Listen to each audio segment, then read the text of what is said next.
Hey, it's Trinity. I'm back again with another Bible study. So today we're going to go through Esther chapter 5. I'm going to go through it and then we'll break it down. Um, so I'm going to start reading from verse 1, and I'm reading in the King James Version. So it says, "Now it came to pass on the third day that Esther put on her royal apparel and stood in the inner court of the king's house, over against the king's house, and the king sat upon his royal throne in the royal house, over against the gate of the house. And it was so, when the king saw Esther the queen standing in the court, that she obtained favor in his sight. And the king held out to Esther the golden scepter that was in his hand. So Esther drew near and touched the top of the scepter. Then said the king unto her, What wilt thou, Queen Esther? And what is thy request? It shall be even given thee to the half of the kingdom. And Esther answered, If it seem good unto the king, let the king and Haman come this day unto the banquet that I have prepared for him. Then the king said, Cause Haman to make haste, that he may do as Esther hath said. So the king and Haman came to the banquet that Esther had prepared. And the king said unto Esther at the banquet of wine, What is thy petition? And it shall be granted thee. And what is thy request? Even to the half of the kingdom it shall be performed.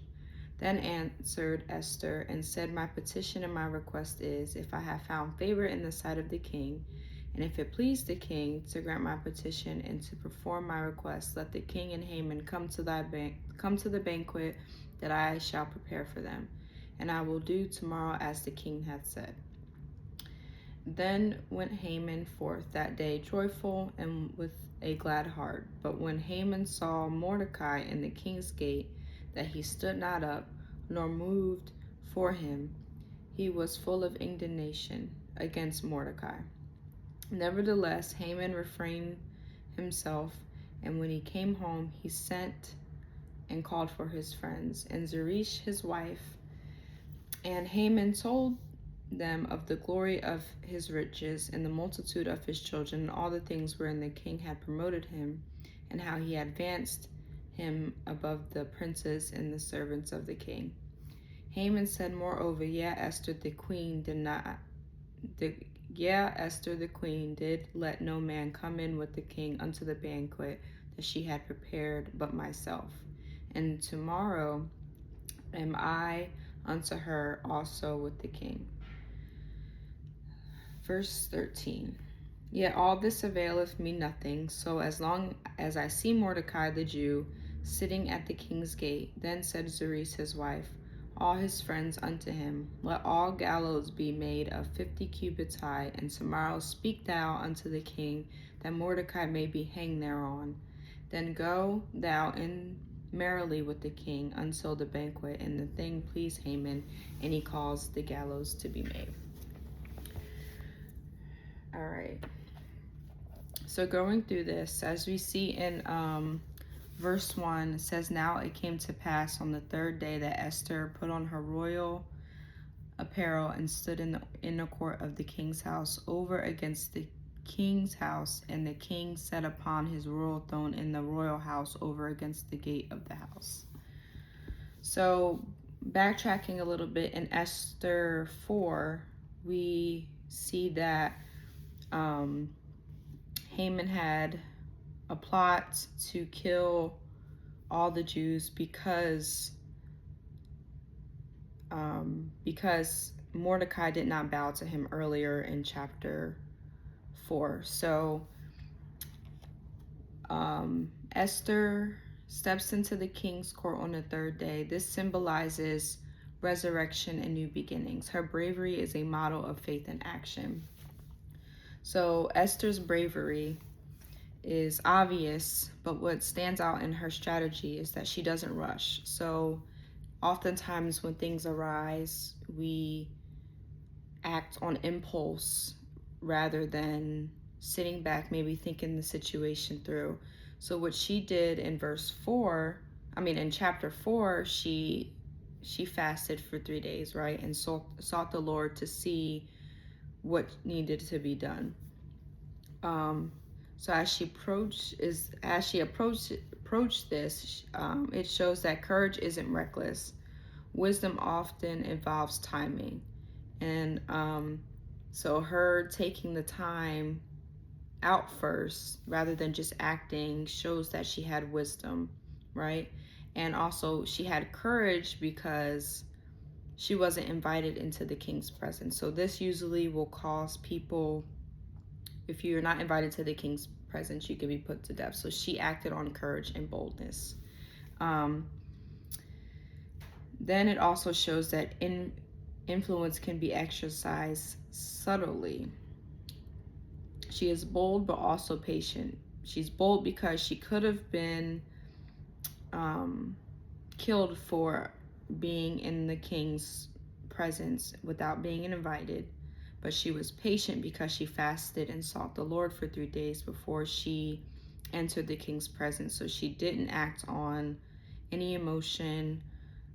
off emotion, or didn't make any impulsive decisions, what could have led to the situation being worse, right? She could have been killed for entering into the king's presence, and ultimately this wouldn't have worked for her people to be set free. Um, so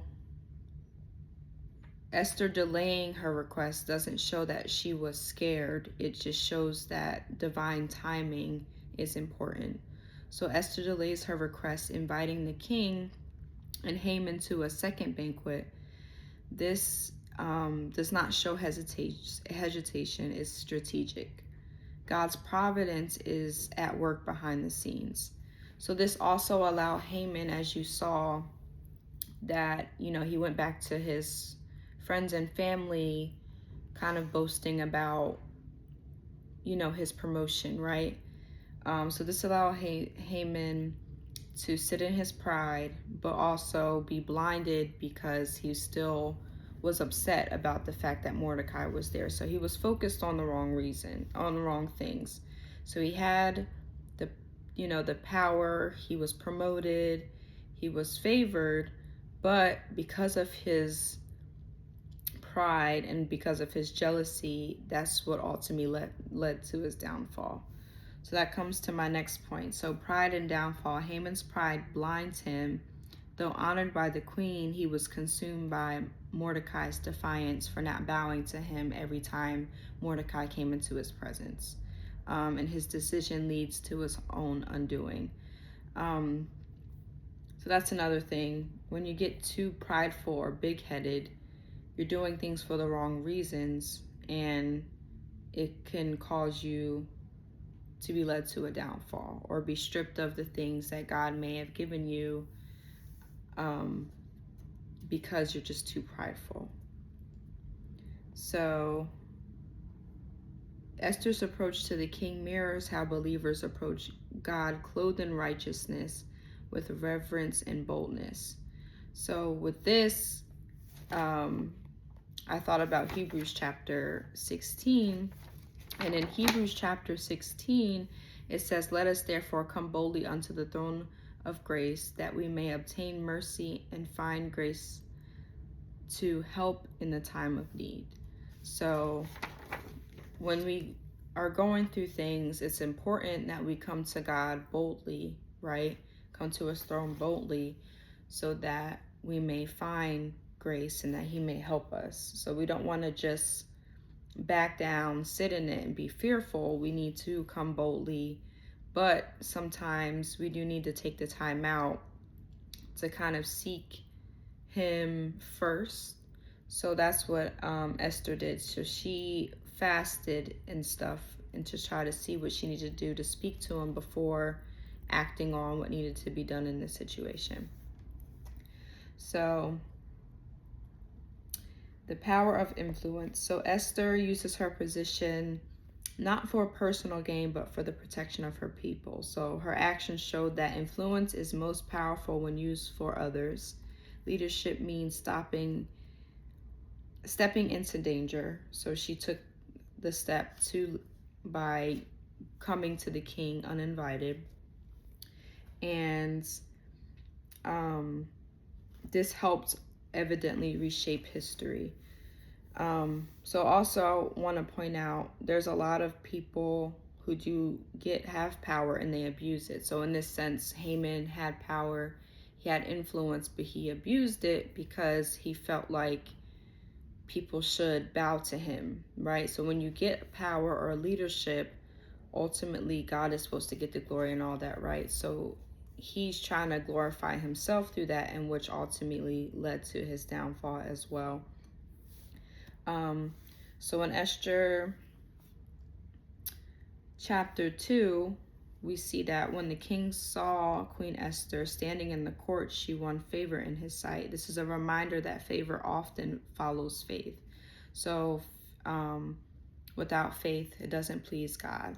So we have to have faith that when we come to God with certain requests, that we have to believe that he's going to do it. So she had faith by coming to the king boldly in order to help her people.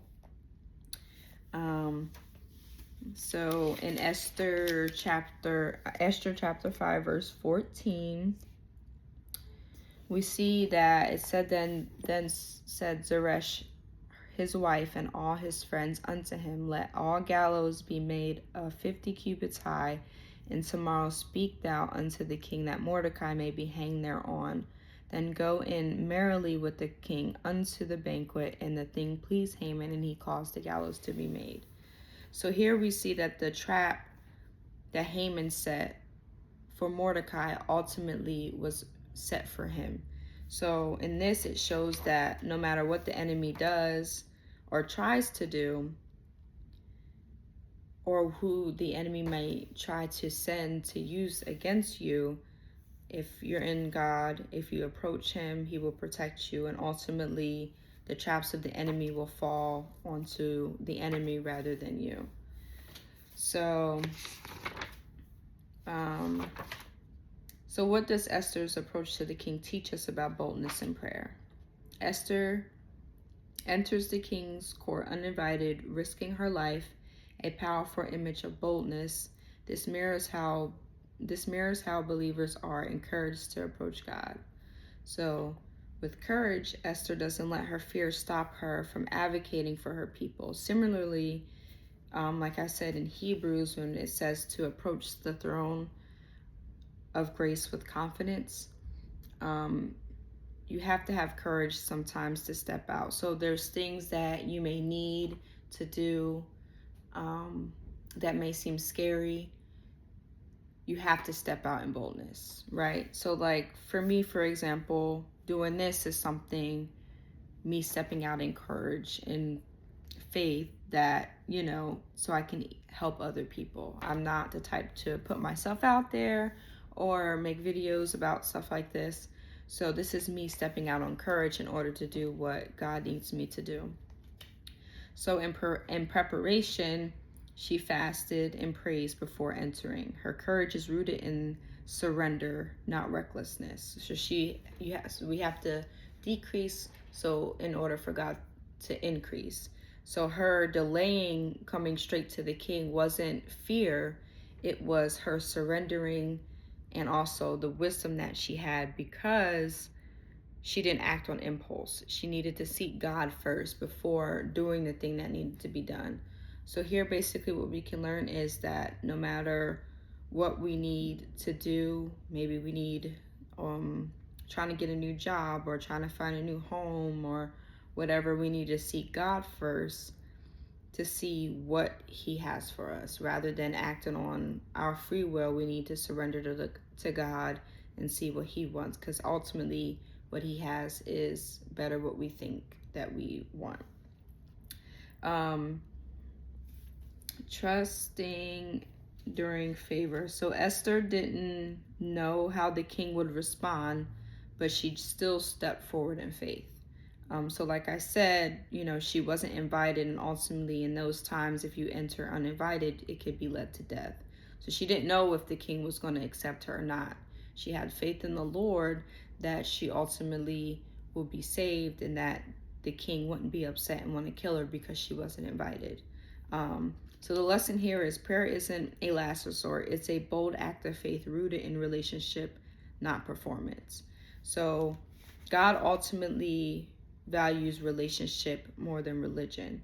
So I know that we go to church, we do the things, but ultimately, if you don't have that relationship on your own, then, things won't work out. God would rather you have a relationship with him than you going to church every day. Not saying that you have to don't go to church, right? Because we need that. But you have to make sure that you have a relationship with him in order for him to want to act and move for you. And you have to have faith, right? So if you are praying and God knows your heart, if you don't have faith, he's not going to move. He needs you to believe it before seeing it. So another thing, how can we discern when to act and when to wait, like Esther?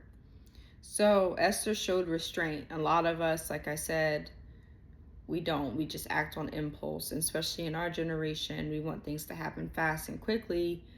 We don't want to wait on God because sometimes it can take a long time, especially if you feel like you need that thing right now. Like if your rent is due and you don't have it, and you need something, but sometimes God will use that so you can fully rely on him and trust him, because he always comes through, not when you want to, but he also comes through on time. So though she had the king's attention, she waits twice to move with her actual request. So as you can see, she held not one but two banquets, but this was also strategic. So this allowed Haman to also fall more and more into his pride because of his promotion, and he felt like Mordecai should bow to him like he was God or something. So this also blinded Haman so that Esther's plan can come to fruition. So this teaches us wisdom isn't always immediate action. Sometimes waiting allows for God's perfect timing to unfold. So discernment is spiritual. Through fasting and prayer, Esther aligns her timing with God's will. So it was basically her fasting and praying was like an offering to God. Of course, he loves us to fast. He loves us to pray. And so her doing that pleased God, and it because she surrendered what she wanted to him, so she can align to what God's will was, but not hers. So patience brings clarity. By waiting, Esther allows the hidden motives and pride of Haman to surface. So, like I said, the more and more she waited, you can see how Haman in this chapter continued to kind of feed into that pride, feed into that he felt like he was above everyone, and he missed what was happening. So lesson here is action is fueled by prayerful patience and more powerful than impulsive urgency. So the next thing, in what ways does pride distort our perspective as seen in Haman? So humans is honored by Haman is honored by the queen, right?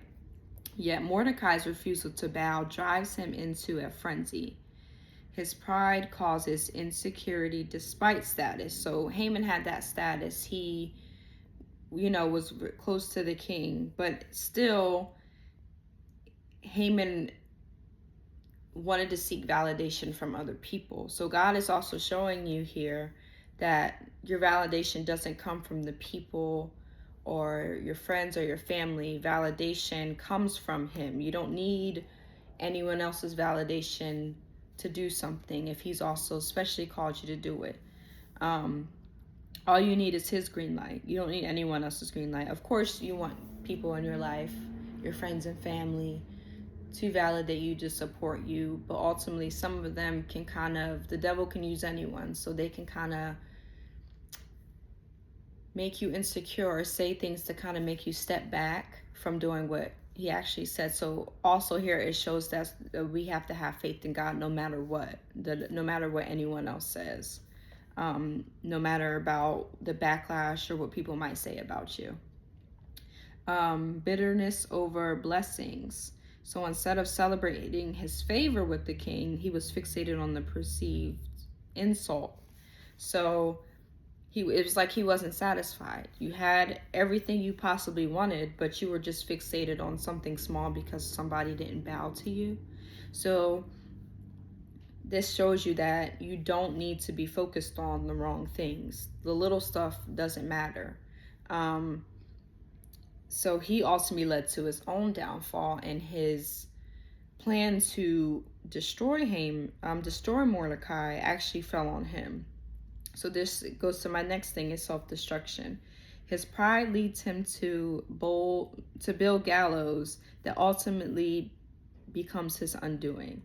So like I said, the devil will set traps for you. But if you have faith, if you're seeking God, if you believe him, right, then ultimately whatever the enemy has set for your downfall will ultimately turn onto him or whoever the enemy is trying to use to get to you. So the lesson here: pride narrows our vision and inflates our ego, building us to truth and gratitude. So God works through human decisions. Even without explicit mention of God in this chapter, human courage is part of divine deliverance. So especially when we're so used to certain things that doesn't please God, like for sin, for example, that doesn't please God. Sometimes we have to separate ourselves from things that give us comfort in the moment, just so we can start seeking deliverance. So like I mentioned in the last video, it takes boldness and courage to stop sinning, right? Because you think when you come to God, oh, things are supposed to be good and perfect, but that's when the enemy gets angry because you're coming out of sin and he doesn't want you to come out of that. Ultimately, the devil wants to lead us to hell with him, right? So there's going to be a battle. It's going to take boldness and courage to step out on faith, to start getting that deliverance, to start being set free from certain things that are keeping us bound, right? Sin is comfortable. So sometimes in our sin, we're not getting attacked. But once we step out of that, then that's when the enemy wants to attack us, right? So God's sovereignty works through ordinary actions. So you don't have to be doing anything spectacular to think that it pleases God. There can be the small stuff that you may not even think that are helping and setting other people free. Faith sometimes looks like stepping into uncertainty. So sometimes when we give our lives to God, or sometimes when we have situations we don't know what's going to happen next, what faith looks like is like, okay, I'm still going to trust God and do what I need to do in order to get there, even though if I don't know if this is going to work out. I don't know what's going to happen. I don't know if I'm going to lose everything or what's going to happen. But what pleases God is that you trust him enough to step out on faith in order for things to be done. And it's not going to happen quickly. Sometimes things just seem like it's all falling apart. But that's ultimately when God wants you to build you up and to start training you to trust him even more, rather than relying on other people or other things that you're used to relying on.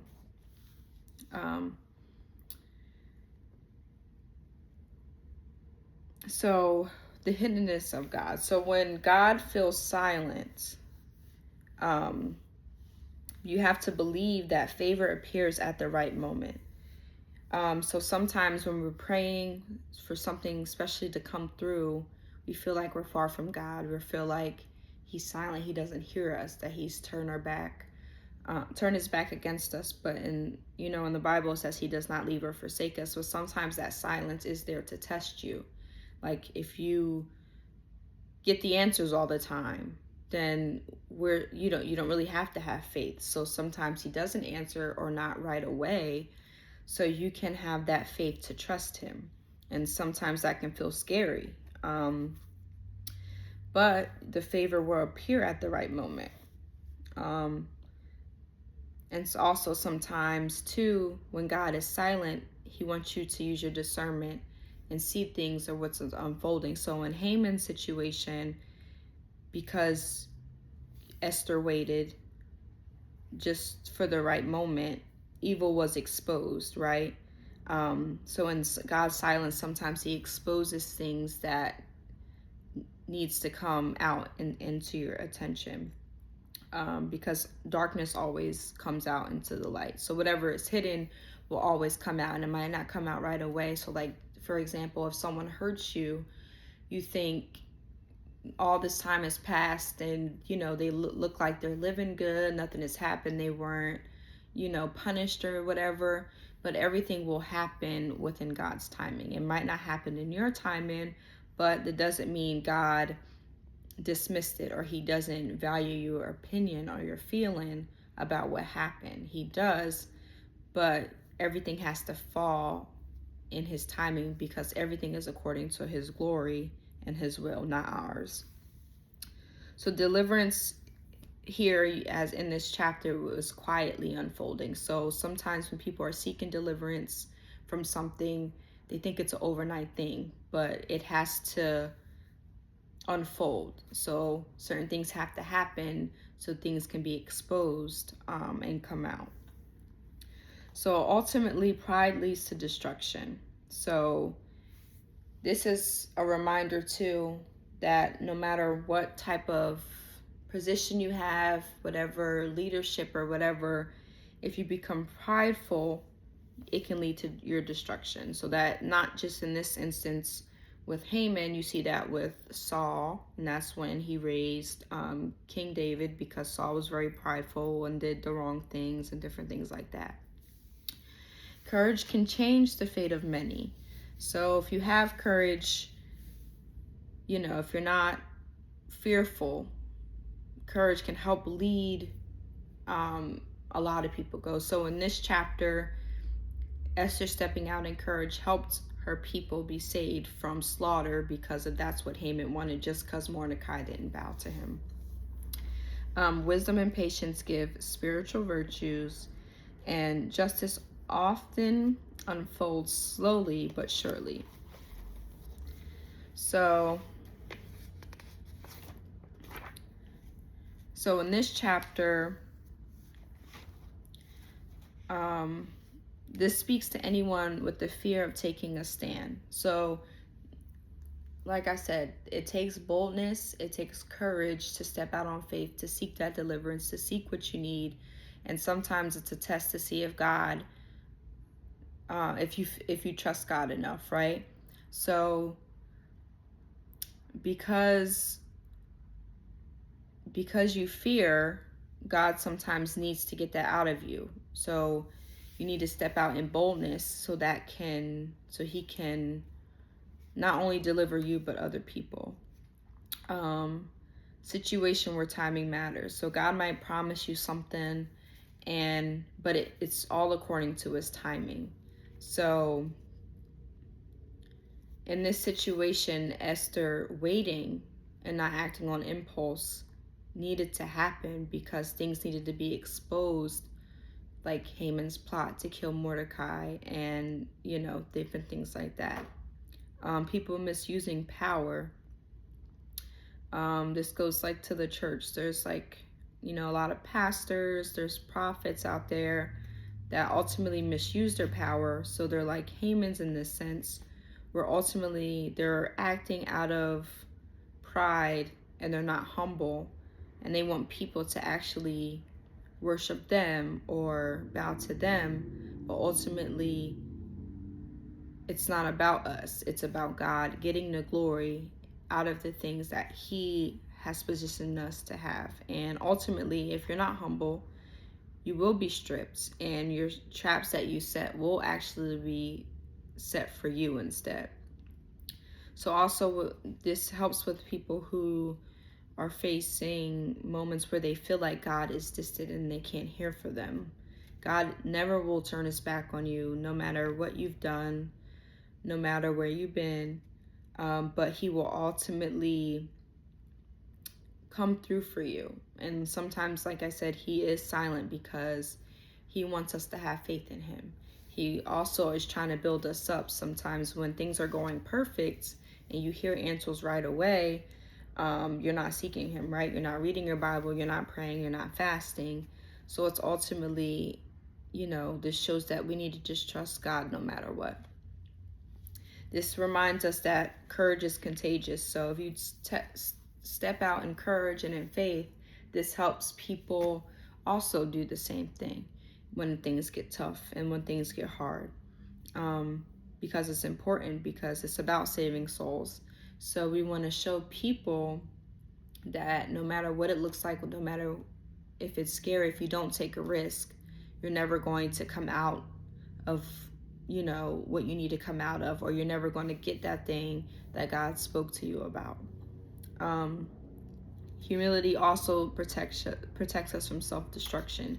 So it's important to be humble, because if you're not humble, it will lead you to the wrong things, right? We see it in the media with celebrities and different things like that, and even the people of the church, because they're not humble anymore. God gave them whatever they wanted and whatever they needed, but now it's like they forgot God.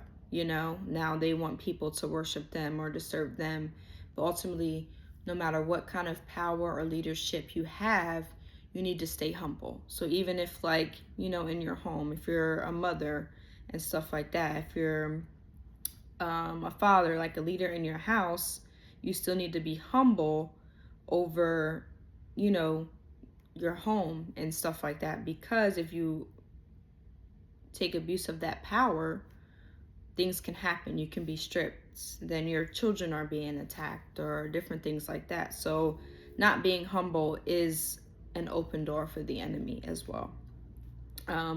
Strategic action can dismantle injustice. So Esther's strategy to fast, to pray for 3 days, to hold 2 banquets, exposed not just saving her people, but it exposed the character of Haman, which ultimately led to his destruction. And God's purpose often unfolds quietly. So this goes back to having to be refined and everything like that.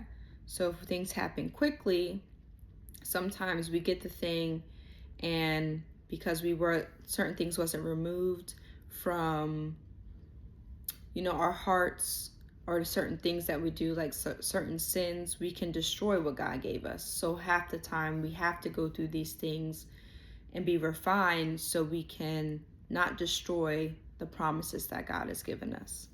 But yeah, that's the word for today. I recommend, of course, go back, read chapter 5 for yourself. Actually read the whole whole book of Esther. And it, shows more of, what the plan of Haman and why he was upset. But ultimately, Haman was upset just because Mordecai didn't bow to him, because Haman was prideful and he let his position get to his head. So no matter what God does for you, no matter where he brings you out of into something better, higher, always stay humble. Always stay humble, and always be courageous and act on faith no matter what. I know that's easier said than done. We're human, so we are going to have those feelings sometimes where we're scared or we're fearful, but if we trust God and know that he has our back, then ultimately things will turn out for a good, right? So yeah, that's the word today. Thank you.